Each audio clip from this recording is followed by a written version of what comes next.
वह चिड़िया जो, ये पोयम हमने आज स्टार्ट करनी है और आपकी बुक की ये फर्स्ट पोयम है और ये बहुत ही अच्छी पोयम है और ये लिखी गई है केदारनाथ अग्रवाल जी के द्वारा। केदारनाथ अग्रवाल इस कविता के कवि हैं।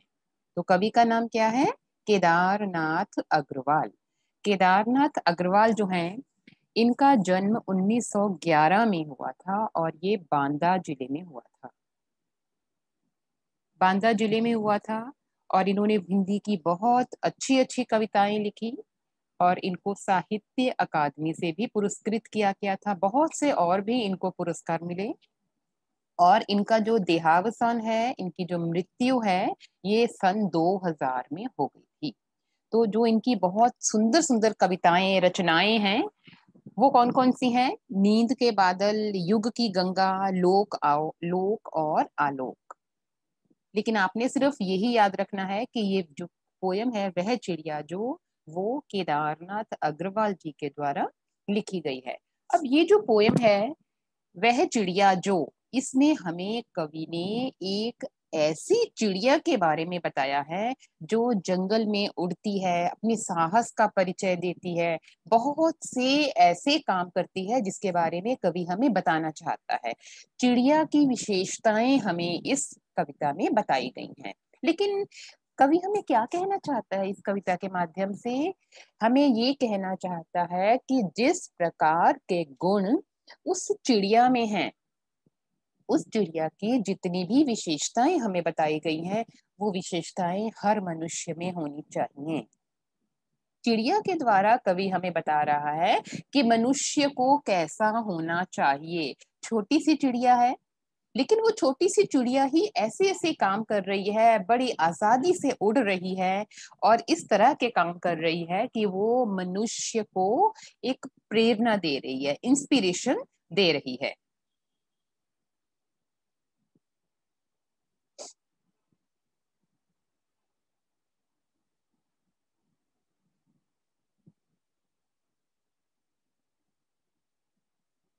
वह चिड़िया जो, तो ये पोएम है हमारी। स्टार्ट करते हैं इसको। वन बाय वन पैराग्राफ मैं पढ़ रही हूँ और आपने अपनी बुक्स में ध्यान से देखना है कि मैं इस कविता का वाचन कर रही हूँ, बोल रही हूँ। वह चिड़िया जो चोंच मार कर दूध भरे जुंडी के दाने रुचि से रस से खा लेती है, वह छोटी संतोषी चिड़िया, नीले पंखों वाली मैं हूँ, मुझे अन्न से बहुत प्यार है।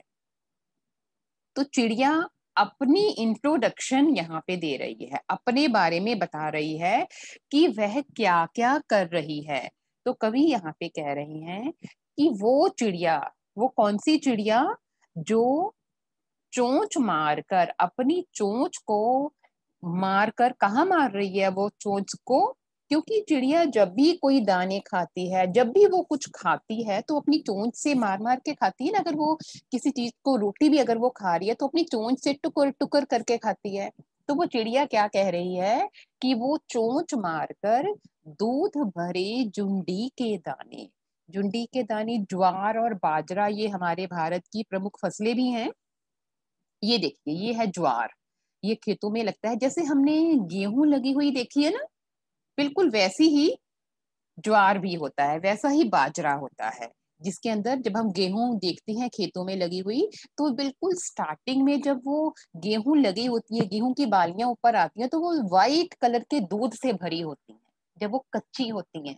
जब गेहूं हमारे सामने ब्राउन कलर की हो जाती है ना, हम देखते हैं, लेकिन उससे पहले जब वो खेतों में लगी होती है बिल्कुल ऐसे ही ग्रीन होती है। ये भी ज्वार है, बाजरा है, जिसके अंदर दूध भरा होता है। और वो चिड़िया क्या कर रही है? चोंच मारकर दूध भरे जुंडी के दाने, इस ज्वार या बाजरा के दानों को चोंच मारती है और उसमें से दूध निकालती है। चोंच मार मार के एक एक दाने को चुगती है और रुचि से, रस से खा लेती है। बड़ी रुचि के साथ, बड़े शौक से खाती है, क्योंकि उसको बहुत अच्छा लगता है। वो जुंडी के दाने, ज्वार के बाद बाजरे के जो छोटे छोटे बीज हैं, जब वो खेतों में लगे होते हैं, तो उनको खाना उसको बहुत अच्छा लगता है। बड़ी रुचि के साथ रस से वो खा लेती है, क्योंकि उसको वो दाने, इस पेट भरता है ना उससे उसका, तो वो बड़े शौक से उनको खाती है। वह छोटी संतोषी चिड़िया, वो छोटी सी चिड़िया है, वो जब दाने खा लेती है तो उसको संतुष्टि मिल जाती है, सेटिस्फाइड हो जाती है वो उस दूध भरे जुंडी के दाने खाकर, थोड़ा सा खाकर ही वो सेटिस्फाइड हो जाती है। तो हमें क्या प्रेरणा दी गई है यहाँ पे? हमें प्रेरणा दी गई है कि मनुष्य को भी उस चिड़िया से क्या सीखना चाहिए, कि मनुष्य को अपने स्वभाव में उसका स्वभाव संतोषी होना चाहिए। जो कुछ उसे मिले उसमें ही उसे संतोष कर लेना चाहिए, और चाहिए और चाहिए ऐसा नहीं करना चाहिए। इसीलिए ये कहा गया है कि वो दूध भरे जो जुंडी के दाने हैं, बाजरे के, ज्वार के दाने हैं, बड़ी शौक से खा लेती है, रस से खा लेती है, उसको बड़ी शौक से खाती है, उसको अच्छे लगते हैं वो, और वो थोड़ा खाकर ही संतुष्ट हो जाती है।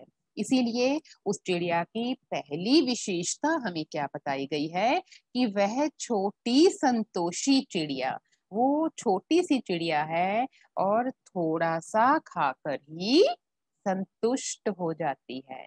और वो कैसी है? देखने में वो कैसी है? नीले पंखों वाली मैं हूं। उस चिड़िया के जो पंख हैं वो नीले हैं, और वो नीले पंखों वाली चिड़िया मैं हूं। चिड़िया अपने बारे में बता रही है कि जो चिड़िया चोंच मारकर उस ज्वार के जो दाने हैं, दूध से भरे हुए दानों को बड़े शौक से खाती है, और थोड़ा खाकर ही वो संतुष्ट हो जाती है। और वो छोटी सी संतोषी चिड़िया जो ज्वार के दाने खाती है, थोड़े में ही संतुष्ट हो जाती है, वो मैं हूँ। और मेरे पंख कैसे हैं? नीले रंग के मेरे पंख हैं, और मुझे अन्न से बहुत प्यार है। मुझे अन्न से बहुत प्यार है, क्योंकि ये जो बाजरा है, ज्वार है, गेहूं है, ये अन्न होता है, ये अनाज होता है ना, इसको खा के ही हमारा पेट भरता है, इसके बिना मनुष्य जीवित नहीं रह सकता। इसीलिए वो चिड़िया क्या कह रही है, कि उसे अन्न से बहुत प्यार है। तो पहली बात हमें बताइए कि वो संतोषी स्वभाव की है, उसके पंख नीले हैं, उसे अन्न से बहुत प्यार है, और वो दूध से भरे हुए ज्वार के दाने बड़ी शौक से खाती है, उसे ये खाने बहुत अच्छे लगते हैं। नेक्स्ट पैराग्राफ है, वह चिड़िया जो कंठ खोल कर बूढ़े वन बाबा की खातिर रस उड़ेल कर गा लेती है, वह छोटी मुंह बोली चिड़िया नीले पंखों वाली मैं हूँ, मुझे विजन से बहुत प्यार है। यहाँ पे भी चिड़िया की दूसरी विशेषता बताई गई है, कि वो चिड़िया क्या कर रही है। वह चिड़िया जो, कौन सी चिड़िया? जो कंठ खोलकर, कंठ होता है गला, हमारा जो गला है उसको कहते हैं कंठ, अंडरलाइन करके इसका मीनिंग लिख लीजिए। कंठ गला, गले को खोलकर, हम गले को खोलते हैं, गले को कब कष्ट देते हैं, कब बोलते हैं? जब हम बोलते हैं, जब हम बोल रहे हैं तो अपने गले को खोल रहे हैं। जब कोई गाना गाता है तो अपने गले को पहले खंगारता है ना, कि मैं गला साफ कर लूं पहले। तो वो चिड़िया भी क्या है, वो चिड़िया कंठ को खोलकर जब अपना गला खोलती है तो क्या करती है, बूढ़े वन बाबा की खातिर। यहाँ पे जो बूढ़े वन बाबा है, ये यहाँ पे कोई बाबा नहीं है, यहाँ पे ये जंगल को कहा गया है। जो बूढ़े वन बाबा हैं वो जंगल है, जंगल है, जंगल में जितने भी पेड़ पौधे हैं, जंगल के जितने भी पशु पक्षी और भी रहते हैं उसमें, उनको ये कहा गया है। क्योंकि जंगल का मतलब है कि जंगल, जंगल में जो भी पेड़ पौधे उगते हैं, जो भी पशु पक्षी रहते हैं, उन सबको यहाँ पे कहा गया है। तो वो क्या करती है चिड़िया, अपने कंठ को खोलकर, अपने गले को खोलकर, अपने गले से इस जंगल के लिए क्या कर रही है, रस उंडेल कर गा लेती है इस जंगल को। इस जंगल में उसकी आवाज पूरे जंगल में फैल जाती है जब वो गाना गाती है। उसकी, चिड़िया की आवाज जब हम सुबह उठते हैं हमें बहुत अच्छी लगती है ना, तो वो चिड़िया भी इस पूरे जंगल में चहचहाती हुई निकलती है, पूरे जंगल में घूम रही है और ची ची करती हुई निकल रही है। और उसका गाना किसके लिए है, किसके लिए गा रही है वो? क्या बोल रही है वो कि मैं बूढ़े वन बाबा की खातिर मैं इस जंगल के लिए रस उंडेल कर गा देती है। अपने गीत में रस उंडेलना का मतलब है कि अपने गले में जितनी भी उसकी मधुर आवाज है, उस मधुर आवाज से वो पूरे जंगल को मधुरता से भर देती है। पूरे जंगल में उस नीले पंखों वाली चिड़िया का ही स्वर सुनाई देता है और वो पूरे जंगल के रहने वाले जितने भी जीव जंतु हैं जंगल में, उनको अपना गाना सुना रही है। अपने गले में पूरी मिठास घोल रही है। यहाँ पे रस का मतलब होता है कि वो मिठास को घोल रही है अपनी उस आवाज में। रस उंडेल कर गा लेती है वह छोटी मुंह बोली चिड़िया। वो छोटी चिड़िया है, मुंह बोली चिड़िया। हम कई बार सुनते हैं कि वो मुंह बोला भाई है। मुंह बोला भाई का मतलब होता है कि जिसके साथ हमारा कोई संबंध नहीं है खून का, लेकिन फिर भी हम उसको भाई बहन की तरह मानते हैं। तो चिड़िया के साथ जंगल का कोई खून का रिश्ता नहीं है, वो वहां पे रह रही है, लेकिन वो जितने भी बाकी जीव जंतु उस जंगल में रह रही हैं, उन सब के साथ उसका एक अटूट रिश्ता बन जाता है और इसीलिए वो छोटी है और उसने जंगल में रहने वाले सभी जीव जंतुओं के साथ अपना एक मधुर संबंध बना लिया है। इसीलिए वो जंगल में रहने वाले सभी जीव जंतुओं के लिए अपने गले की मधुर आवाज से गाना भी गाती है। उसका गाना किसके लिए है? जंगल में रहने वाले सभी जीव जंतुओं के लिए, और वो जंगल में रहने वाले सभी जंतुओं के साथ एक संबंध बना लेती है। तो यहाँ पे हमें क्या शिक्षा दी गई है कि मनुष्य को सबके साथ प्यार से रहना चाहिए, सबके साथ मधुरता से बात करनी चाहिए, सबको अपना समझना चाहिए।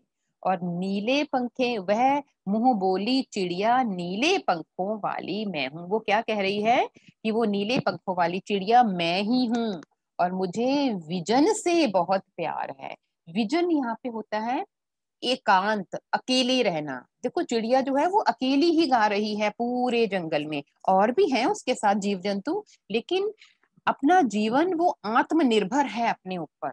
वो एकांत में रहकर भी बहुत खुश है। उस जंगल में बहुत एकांत है, जीव जंतु तो हैं और भी, लेकिन फिर भी वो एकांत में, जो विजन का मतलब यहाँ पे है कि वो एकांत में अकेली रहती है, लेकिन इस अकेलेपन से भी वो बहुत ही प्यार करती है। ऐसा नहीं है कि उसको इसके उस जंगल में वो बोर हो जाती है, नहीं, उस एकांत में भी वो बहुत खुशी से रह रही है और उसे ये एकांत में रहना, अकेले रहना अच्छा लगता है। तो सेकंड पैराग्राफ में हमें बताया गया है कि वो जो चिड़िया है, नीले पंखों वाली चिड़िया है, वो अपनी मधुर आवाज से गाना गा रही है। और उसका गाना किसके लिए है? उसका गाना जंगल में, उस जंगल के लिए है। उस जंगल के लिए है का मतलब है कि उस जंगल में जो लोग रह रहे हैं उसके लिए है। जितने भी पशु पक्षी और हैं उनको वो अपने मधुर गाना सुना रही है और एक संबंध उसने सभी जीव जंतुओं के साथ बना लिया है और उसे उस जंगल में रहना बहुत ही अच्छा लग रहा है और उसे उस एकांत से बहुत ही प्यार है। थर्ड पैराग्राफ है,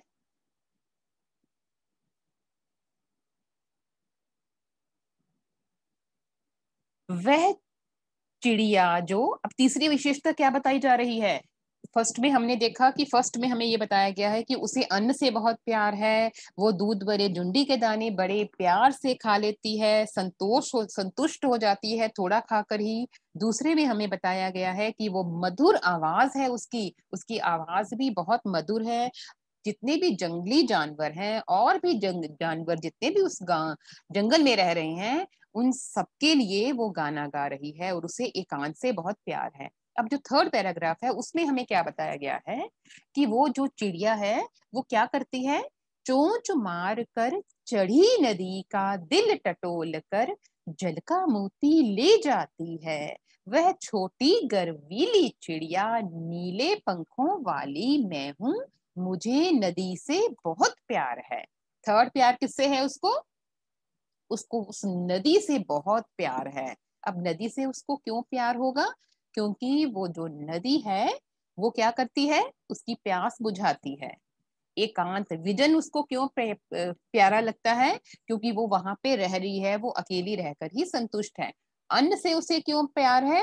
क्योंकि अन्न उसकी भूख मिटा रहा है। तो इस थर्ड पैराग्राफ में वो क्या कह रही है कि वो नदी का पानी पूरे उफान पर है।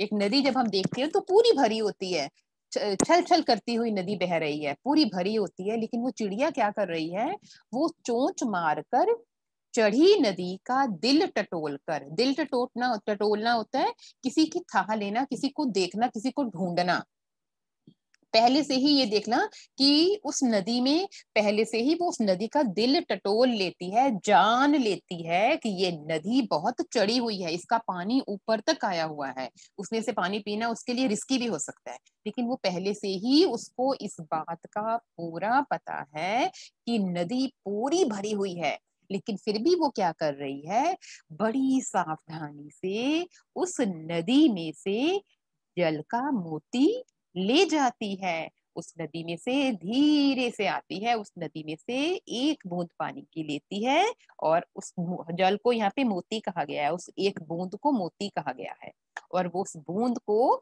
चोंच से उठाती है और अपनी प्यास बुझा लेती है। उसको पता है कि नदी का पानी पूरी उफान पर है, चढ़ी हुई है, इस बात के बारे में उसको पता है। तो बिल्कुल इसी तरह मनुष्य को भी पता है कि जो भी वो कार्य कर रहा है, उसको कोई भी कार्य करने से पहले उस कार्य के बारे में सब कुछ पता होना चाहिए, तभी उसे वो कार्य करना चाहिए और उस कार्य को संपन्न कर देना चाहिए। वो चिड़िया भी क्या कर रही है, उस चढ़ी नदी में से जानते बूझते हुए भी कि वो नदी चढ़ी हुई है, सब कुछ जानकर बड़ी सावधानी से उस नदी में से जल पी लेती है, जल का सिर्फ एक मोती ले लेती है और अपनी प्यास बुझाती है। वह छोटी गर्वीली चिड़िया, गर्वीली गर्व करने वाली, उसको बहुत गर्व है कि उसने उस नदी में से, उस चढ़ी नदी में से, जो नदी पूरी तरह से भरी हुई थी, उसमें से उसने बहुत सावधानी से जल की एक बूंद पानी पीकर अपनी प्यास बुझा ली है। इसीलिए वो छोटी है, नीले पंखों वाली है और बहुत गर्व करने वाली है, क्योंकि उसने बहुत ही गर्वीला काम किया है, उस नदी में से पानी पिया है और अपनी प्यास बुझाई है। और वो नीले पंखों वाली चिड़िया मैं हूँ। वो चिड़िया अपनी इंट्रोडक्शन दे रही है कि वो मैं हूँ। तो ये कविता थी, और इस कविता के माध्यम से कवि ने हमें ये कहा है कि हमें उस चिड़िया की तरह बनना चाहिए, थोड़े में ही संतोष कर लेना चाहिए, हर काम को करने का हमें साहस होना चाहिए। वो बहुत साहसी भी है, क्योंकि अगर तो वो चिड़िया उस नदी के पानी को देख के डर जाती, अरे इतना पानी है यहाँ पे, मैं तो पानी नहीं पी सकती, लेकिन फिर भी उसने उस नदी का दिल टटोल लिया, उसने सब कुछ जान लिया, उसके बाद ही उसने उस जल का एक मोती उठाया और पी लिया। तो मनुष्य को इस कविता के द्वारा प्रेरणा दी गई है कि उसे चिड़िया से जितने भी गुण उस चिड़िया में है, वो उन गुणों को अपनाना चाहिए। उसे अन्न का निरादर नहीं करना चाहिए, जितना वो जो अन्न है वो उसकी भूख मिटाता है, मनुष्य की अन्न का अनादर नहीं करना चाहिए, थोड़े में ही संतुष्टि कर लेनी चाहिए, संतोष का भाव मनुष्य में होना चाहिए, उसको साहस भी दिखाना चाहिए मनुष्य को, और अपने किए गए कार्य में पर गर्व भी होना चाहिए। तो यही हमें इस कविता के माध्यम से कहा गया है।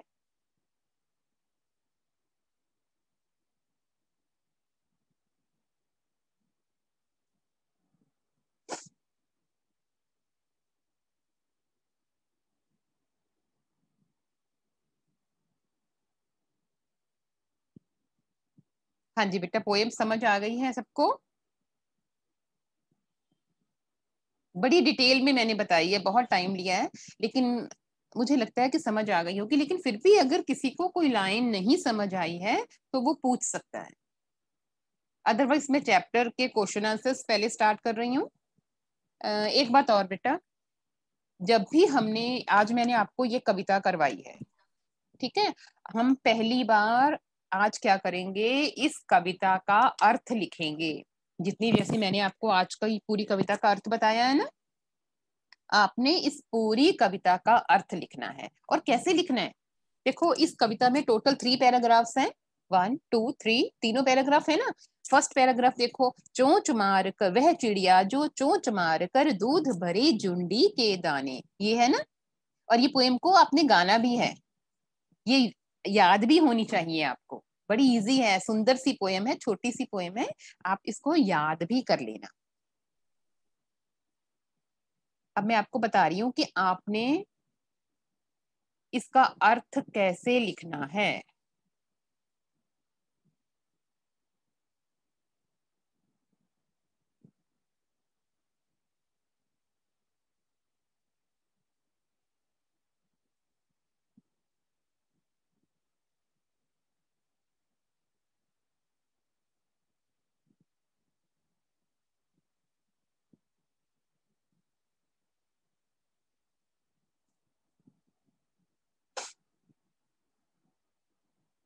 ये देखो, ये पोएम है ना आपकी, वह चिड़िया जो, इसमें टोटल आपकी बुक के अकॉर्डिंग ये देखो 3 पैराग्राफ्स है ना। हमने जब इस कविता का अर्थ लिखना है तो मैं क्वेश्चन कैसे दूंगी कि इस कविता की सप्रसंग व्याख्या कीजिए। सप्रसंग व्याख्या, जब हम किसी भी पोयम की, किसी भी पैराग्राफ की सप्रसंग व्याख्या करते हैं तो हमें उसमें 4 हेडिंग्स देने पड़ते हैं। 4 हेडिंग्स हम कैसे देंगे? 4 हेडिंग्स हमने देने हैं उसमें। सबसे पहले हम देते हैं संकेत। मैं इसकी आपको फॉर्मेट एक लिख के आज भेजूंगी कि मैं अपने फॉर्मेट कैसे लिखना है, लेकिन समझा रही हूं मैं उसको। हमने फॉर्मेट के अकॉर्डिंग क्या करना है, फॉर्मेट में हम क्या लिखते हैं, सबसे पहले हम लिखेंगे संकेत। संकेत में हम क्या करते हैं, हम उस पोयम के जितने पैराग्राफ्स हैं हमने सबका मीनिंग लिखना है। तो हमने मान लो पहले ये फर्स्ट पैराग्राफ का अर्थ लिखना है, तो हमने संकेत में क्या लिखना है, वह चिड़िया जो, फर्स्ट लाइन उसी पैराग्राफ की, और लास्ट लाइन पहले लिखना है, वह चिड़िया जो डैश डैश डैश डैश, और लास्ट लाइन हो जाएगी, मुझे अन्न से बहुत प्यार है। इसका मतलब है कि हम इस कविता की वह चिड़िया जो से लेके मुझे अन्न से बहुत प्यार है यहाँ तक अर्थ लिख रहे हैं अपने फर्स्ट वाले प्रसंग में। फिर हम लिखेंगे प्रसंग। प्रसंग में हम लिखेंगे अपनी बुक का नाम, अपनी कविता का नाम और कवि का नाम। हम लिखेंगे कि प्रस्तुत पंक्तियां हमारी हिंदी की पाठ्य पुस्तक वसंत भाग 1 की कविता वह चिड़िया जो से ली गई है। इसके कवि केदारनाथ अग्रवाल जी हैं। उन्होंने इस कविता में इन पंक्तियों में जो कुछ भी उस पंक्ति में कहा गया है वो हमें उस पंक्ति में बताना है कि इस पंक्ति में एक चिड़िया के बारे में बताया गया है कि वो चिड़िया कैसी है। वो चिड़िया बहुत ही संतुष्ट है, संतोषी स्वभाव की है, क्योंकि हमें यहाँ पे जो कुछ भी हमें उस पैराग्राफ में बताया वही हमने लिखना है।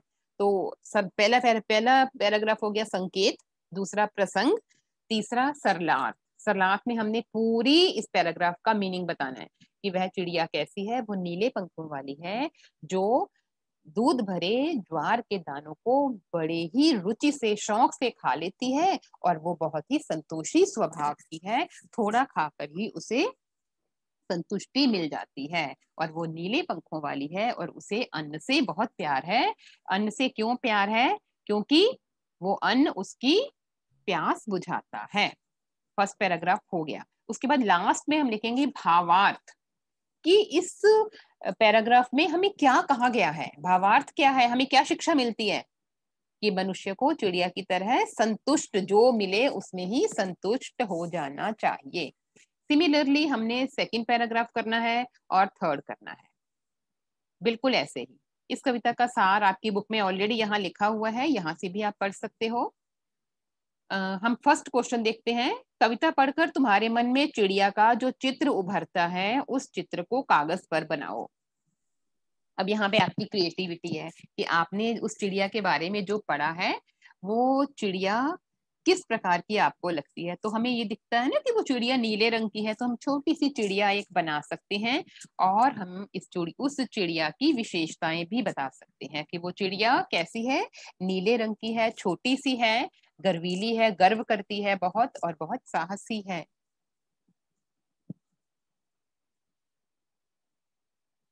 सेकंड क्वेश्चन है, अगर तुम्हें इस कविता का कोई शीर्षक देना हो, हेडिंग, शीर्षक हेडिंग होता है। यस रिद्धि बोलो बेटा। मैम मुझे आंसर बताना है इसका। बोलो। मैं इस कविता का शीर्षक ये भी दे सकती हूँ, आत्मनिर्भर चिड़िया। वेरी गुड, वेरी गुड, बिल्कुल दे सकते हैं हम, आत्मनिर्भर चिड़िया, नीली चिड़िया, छोटी चिड़िया, संतुष्ट चिड़िया, किसी भी प्रकार हम इसका एक शीर्षक दे सकते हैं। एक बात और याद रखनी है बेटा, शीर्षक जब हम देते हैं तो शीर्षक हमारा बहुत बड़ा एक सेंटेंस नहीं बनाना हमने। शीर्षक होता है छोटा सा एक शीर्षक, 2 लाइन 2 वर्ड्स का, 3 वर्ड्स का। वह चिड़िया जो इसमें 3 शब्द ही है ना, इस प्रकार से। इस चिड़िया के इस कविता के आधार पर बताओ कि चिड़िया को किन किन चीजों से प्यार है। Shriyan Gupta, sit attentively in the class. Yes, sit attentively. हाँ जी, चिड़िया की विशेषताएं कौन कौन सी बताई गई हैं? मानवी चोपड़ा मैम बोलो बेटा, मानवी बोलो। मैम इस कविता के आधार पर चिड़िया को अन्न, जन और नदी से बहुत प्यार है। बिल्कुल सही है। इस कविता के आधार पर चिड़िया बताती है कि उसे अन्न से बहुत, लेकिन हमें रीजन बताना है, उसे अन्न से बहुत प्यार है, इसीलिए वो उस अन्न को बहुत शौक से खाती है, क्योंकि अन्न उसकी भूख मिटाता है।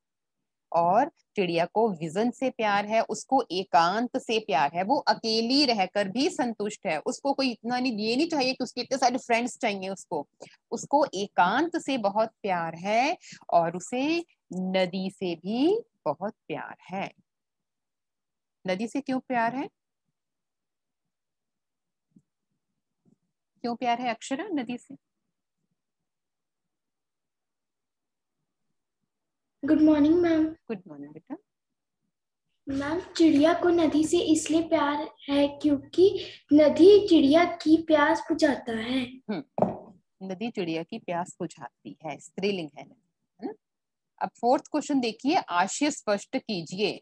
अब आशय स्पष्ट कीजिए, ध्यान से सुनना है कि हम आशय स्पष्ट करो में वो चीज बताते हैं जो हमें उस कविता का कवि कहना चाहता है इनडायरेक्टली। डायरेक्ट में तो हमें पता है ना कि रस उंडेल कर गा देती है, अपने गले से गाना गा देती है, वो अपने गले से मीठा गाना गा देती है। इसका मतलब तो यही है ना कि वो चिड़िया क्या कर रही है। मैम बोलो बेटा।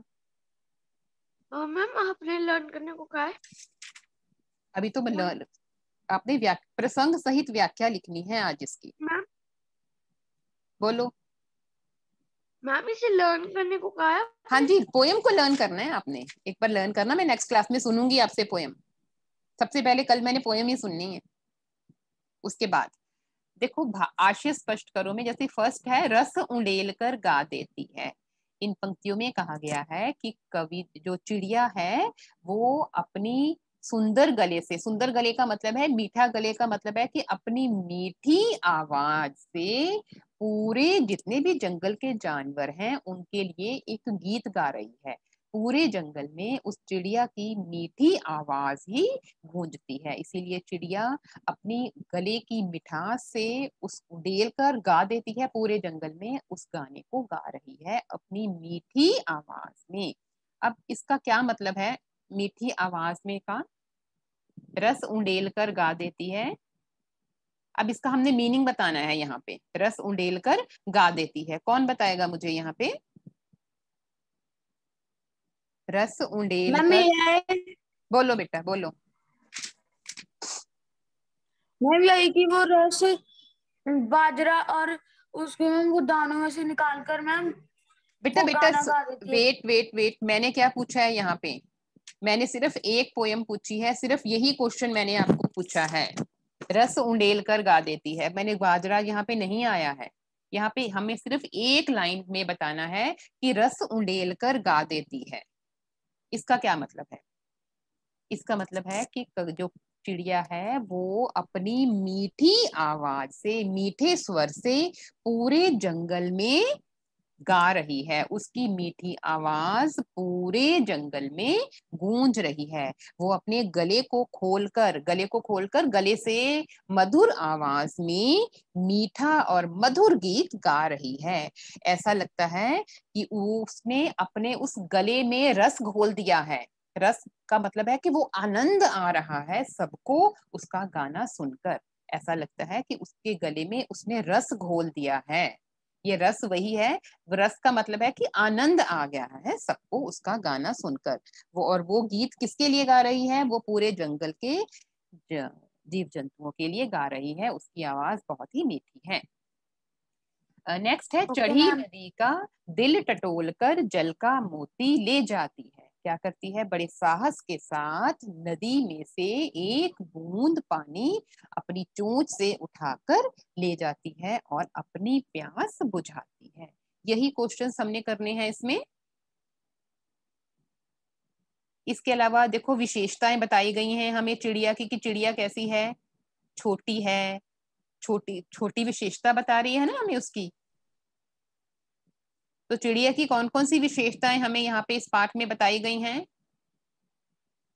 अगर हम भाषा की बात करें तो यहाँ पे बहुत सी विशेषताएं बताई गई हैं, जैसे पंखों वाली चिड़िया, नीले पंखों वाली, ऊपर वाली दराज। इसमें हमने विशेषण किया था 5th क्लास में, बिल्कुल वैसे ही ऊपर वाली दराज, सबसे ऊपर वाली दराज, ये शब्द विशेषता बता रहे हैं। और इन्हीं से रिलेटेड आपको एक ग्रामर एक्टिविटी भी दी जाएगी।